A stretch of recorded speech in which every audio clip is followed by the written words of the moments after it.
वक्त बताने वाला इस दुनिया में आपको बहुत सारे लोग मिल जाएंगे, लेकिन दोस्तों वक्त पर काम आने वाला कोई कोई ही मिलता है। नमस्कार दोस्तों, मैं ज्योतिष आचार्य वासुदेव मिश्रा आपका अपने चैनल मिरेकल ऑफ एस्ट्रोलॉजी में हार्दिक स्वागत करता हूं। दोस्तों, आज का यह ज्योतिष का कार्यक्रम आप लोगों के लिए यानी कि वृषभ राशि वालों के लिए बेहद ही ज़्यादा खास कार्यक्रम साबित होगा। जैसा कि आपने थंबनेल में देख ही लिया होगा कि न्याय और कर्म के दाता शनिदेव हुए 100 गुना ज़्यादा शक्तिशाली। अब खुल जाएगा आपकी बंद किस्मत का ताला।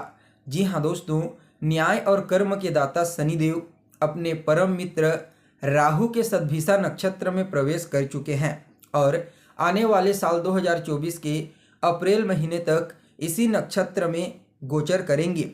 लाजमी है आपके मन में यह प्रश्न जरूर उठ रहा होगा कि शनिदेव का सद्भिषा नक्षत्र में गोचर करना आप लोगों के लिए यानी कि वृषभ राशि वालों के लिए किस प्रकार से फायदेमंद साबित हो सकता है। तो दोस्तों, मैं आपको बता दूं, अभी वर्तमान समय में शनिदेव अपने ही मूल त्रिकोण राशि यानी कि कुंभ राशि में गोचर कर रहे हैं। यह बात निश्चित है कि जो ग्रह अपनी मूल त्रिकोण राशि अपनी उच्च राशि में गोचर करता है तो वह बेहद ही ज़्यादा शक्तिशाली और प्रभावशाली बन जाता है, इसमें कोई संशय नहीं है। लेकिन दोस्तों, जब भी कोई ग्रह अपनी मूल त्रिकोण राशि या फिर अपनी उच्च राशि में गोचर करते हुए जब वह अपने खुद के नक्षत्र में मित्र के नक्षत्र में संचरण करने लगता है तो उसके बल में 100 गुना ज़्यादा वृद्धि हो जाती है। ठीक इसी प्रकार से कर्म और न्याय के दाता शनिदेव के साथ देखने को मिलेगा। जी हाँ, शनिदेव अभी वर्तमान समय में अपने ही मूल त्रिकोण राशि कुंभ राशि में गोचर कर रहे हैं और कुंभ राशि में गोचर करते हुए बीते महीने नवंबर महीने में शनिदेव अपने मित्र राहु के सद्भिषा नक्षत्र में प्रवेश कर चुके हैं, जिसकी वजह से शनिदेव के बल में विशेष वृद्धि हो जाएगी। तो दोस्तों देखिए, वैसे तो शनिदेव का यह जो नक्षत्र परिवर्तन है यह पिछले महीने यानी कि नवंबर महीने के 24 तारीख को हुई थी, लेकिन शनिदेव उस समय से 24 तारीख से बाल अवस्था में गोचर कर रहे थे और यह बात जग जाहिर है कि कोई भी ग्रह जब बाल अवस्था में वृद्ध या फिर मृत अवस्था में होता है तो उस कंडीशन में वह अपना 75% प्रभाव नहीं दे पाता, सिर्फ 25% ही उसका परिणाम देखने को मिलता है। और शनिदेव का भी कुछ इसी प्रकार से परिणाम देखने को मिल रहा था। अभी तक सिर्फ 25% ही शनिदेव अपना परिणाम दे पा रहे थे, लेकिन 15 दिसंबर के पश्चात उनके बल में वृद्धि हो जाएगी। धीरे धीरे करके शनिदेव अपना संपूर्ण प्रभाव देना प्रारंभ कर देंगे। जब शनिदेव अपना संपूर्ण प्रभाव प्रदान करेंगे तो कई मामलों में आपको सकारात्मक रूप से रिजल्ट प्रदान करेंगे। तो दोस्तों, अब आपको ध्यानपूर्वक हर एक बात को समझना है और अगर आप अपनी जन्म कुंडली पर हमसे परामर्श लेना चाहते हैं तो वीडियो के अंदर और डिस्क्रिप्शन बॉक्स में आपको नंबर मिल जाएगा, जहां से आप संपर्क करके अपनी जन्म कुंडली का विस्तार के साथ अध्ययन करवा सकते हैं। तो देखिए, सबसे पहले तो आपको यह जानना जरूरी है कि शनिदेव का जो यह नक्षत्र परिवर्तन है यह आपकी राशि से यानी कि वृषभ राशि से आपकी कुंडली के 10वें स्थान में हो रहा है। 10वां स्थान किस चीज का होता है? आपके कर्म का होता है, आपके प्रोफेशन का होता है। तो 10वें स्थान पर शनिदेव का अपनी मूल त्रिकोण राशि में अपने मित्र के नक्षत्र सद्भिषा नक्षत्र में गोचर करना, कार्य क्षेत्र में जो भी बाधाएं आ रही थी, जो भी परेशानियां अभी तक आपको अपने कार्य क्षेत्र में देखने को मिल रही थी, उन सभी प्रकार की परेशानियों से शनिदेव आपको छुटकारा दिलाएंगे, बाहर निकालेंगे। इसके अलावा जो लोग बेरोजगार थे, लंबे समय से रोजगार की तलाश कर रहे थे लेकिन कोई भी रोजगार उन्हें प्राप्त नहीं हो पा रहा था, तो इसकी प्रबल संभावना है कि शनिदेव की इस नक्षत्र परिवर्तन प्रभाव की वजह से आपको विशेष रूप से रोजगार की प्राप्ति होगी। खास करके जो लोग इंफ्रास्ट्रक्चर के क्षेत्र में कार्य करते हैं, लोहे का काम करते हैं, इंपोर्ट एक्सपोर्ट का कार्य करते हैं, मेडिकल से संबंधित कार्य करते हैं, उन लोगों के लिए शनिदेव का यह नक्षत्र परिवर्तन अत्यंत ही श्रेष्ठ कहा जा सकता है। देखिए, वैसे तो शनिदेव को मुख्य रूप से कालपुरुष की कुंडली में दुख का कारक ग्रह कहा गया है, लेकिन जब शनिदेव देने पर आते हैं तो छप्पर फाड़ करके देते हैं। तो ऐसे में दोस्तों, शनिदेव आपके कर्मों में वृद्धि करेंगे, आपके कर्म में क्वालिटी लाएंगे, जिसकी वजह से आपकी जो मांग है वह और बढ़ती जाएगी, जिससे आपकी आर्थिक स्थिति यानी कि फाइनेंशियल कंडीशन काफ़ी हद तक बेहतर देखने को मिलेगा। शनिदेव की कृपा से जो जातक लंबे समय से गवर्नमेंट जॉब की तैयारी कर रहे थे लेकिन नहीं हो पा रही थी, तो उनकी इच्छा पूरी होगी।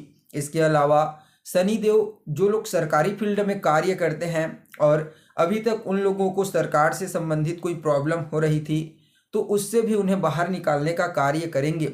यहाँ पर शनिदेव की जो तीसरी दृष्टि है वह आपके 12वें स्थान पर पड़ेगी, जिसकी वजह से विदेश जाने से संबंधित जो भी प्रॉब्लम अभी तक आपको फेस करनी पड़ रही थी, जैसे कि कोई डॉक्यूमेंट या फिर किसी भी प्रकार का वीज़ा, पासपोर्ट, इनसे संबंधित जो समस्याएं उत्पन्न हो रही थी, वह सभी की सभी समस्याएं दूर हो जाएंगी।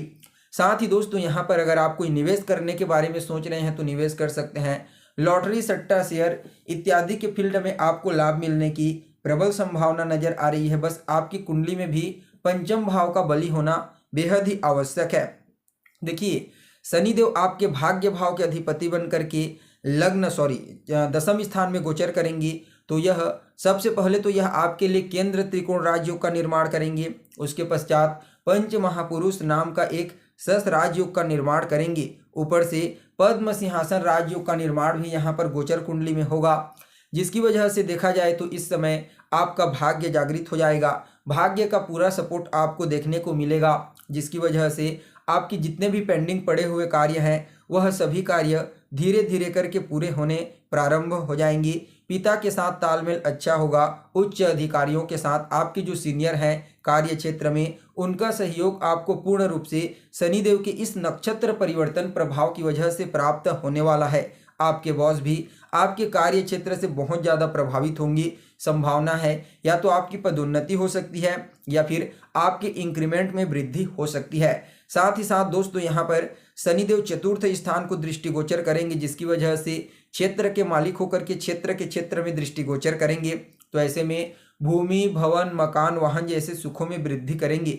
अगर आप कोई नया मकान खरीदना चाहते हैं, नया वाहन खरीदना चाहते हैं, किसी जमीन पर निवेश करना चाहते हैं, तो निश्चित रूप से आप इस समय कर सकते हैं। शनिदेव की कृपा से आपको वहां पर विशेष रूप से लाभ की प्राप्ति होगी। हालांकि यहाँ पर माता के साथ थोड़ा बहुत वैचारिक मतभेद उत्पन्न हो सकता है, क्योंकि शनिदेव एक विच्छेदात्मक ग्रह माने जाते हैं, इसलिए रिश्तों में, रिलेशनशिप में यह थोड़ी कमजोरी लाने का प्रयास करते हैं। तो ऐसे में दोस्तों इस समय आपको अपनी वाणी पर और अपने अहंकार पर थोड़ा नियंत्रण रखने की आवश्यकता है। दशम भाव में शनिदेव का गोचर करना आपके व्यक्तित्व को भी प्रभावित करेगा। इस समय आपका कोई भी कार्य समय पर नहीं होगा, लेकिन याद रखना जो कुछ भी आप सोचेंगे वह अवश्य होगा, लेकिन समय पर नहीं। तो वहीं दोस्तों यहाँ पर देखा जाए तो जनता का सपोर्ट भी आपको मिलेगा। अगर आप पॉलिटिक्स के क्षेत्र में कार्य करते हैं, राजनीति में सक्रिय हैं, तो निश्चित तौर पर इस समय जनता का सहयोग आपको प्राप्त होगा। अचानक ही आपको सफलता मिलने के रास्ते प्राप्त होने लगेंगे। इसके साथ ही देखा जाए तो भाग्य तो जागृत होगा ही होगा और आपको धार्मिक चीज़ों में रुचि बढ़ेगी। इस समय आपकी धार्मिक क्रियाकलाप में आप सम्मिलित हो सकते हैं। या तो आपके घर परिवार में कोई धार्मिक अनुष्ठान हो सकता है या फिर आप अपने दोस्त के घर जा सकते हैं धार्मिक अनुष्ठान में सम्मिलित होने के लिए। यानी कि कुल मिलाकर के देखा जाए तो शनिदेव का जो यह नक्षत्र परिवर्तन है आप लोगों के लिए, वृषभ राशि वालों के लिए बेहद ही ज़्यादा श्रेष्ठ साबित होगा, क्योंकि यह आपके कार्य क्षेत्र में विशेष लाभदायक साबित होगा। पारिवारिक जीवन में खुशियों का आगमन होगा, दाम्पत्य जीवन में खुशियों का आगमन होगा। पार्टनरशिप में जो भी बिजनेस व्यापार आप करते हैं वहाँ पर आपके लिए लाभ के अवसर शनिदेव अवश्य खोल देंगे। आपके डेली इनकम में वृद्धि होगी। भूमि, भवन, मकान, वाहन जैसे सुखों में भी वृद्धि कराएंगे। ओवरऑल देखा जाए तो शनि का यह गोचर अत्यंत ही श्रेष्ठ है सद्भिषा नक्षत्र का। फिर भी शनिदेव के इस नक्षत्र परिवर्तन प्रभाव को और ज़्यादा श्रेष्ठ बनाने के लिए कुछ उपाय भी तो आपको करना चाहिए। तो क्या करना चाहिए? 2 उपाय मैं आपको बताऊंगा। पहला, आपको शनिदेव के बीज मंत्र का जाप करना है, ओम सम शनिश्चराय नमः, रोजाना 108 बार जाप करना है। और दूसरा, शनिवार के दिन आपको गरीब मजदूरों के बीच में जाना है, कुछ नमकीन लेकर के चले जाइए, उन्हें बांट दीजिए उनके बीच में। शनिदेव आपसे काफ़ी ज़्यादा प्रसन्न रहेंगे और आपकी सभी मनोकामनाओं को पूरी करेंगे। तो दोस्तों, कैसी लगी आपको जानकारी कमेंट करके बताइए। फिर मिलेंगे एक नए और ताज़ा एपिसोड में, तब तक के लिए नमस्कार।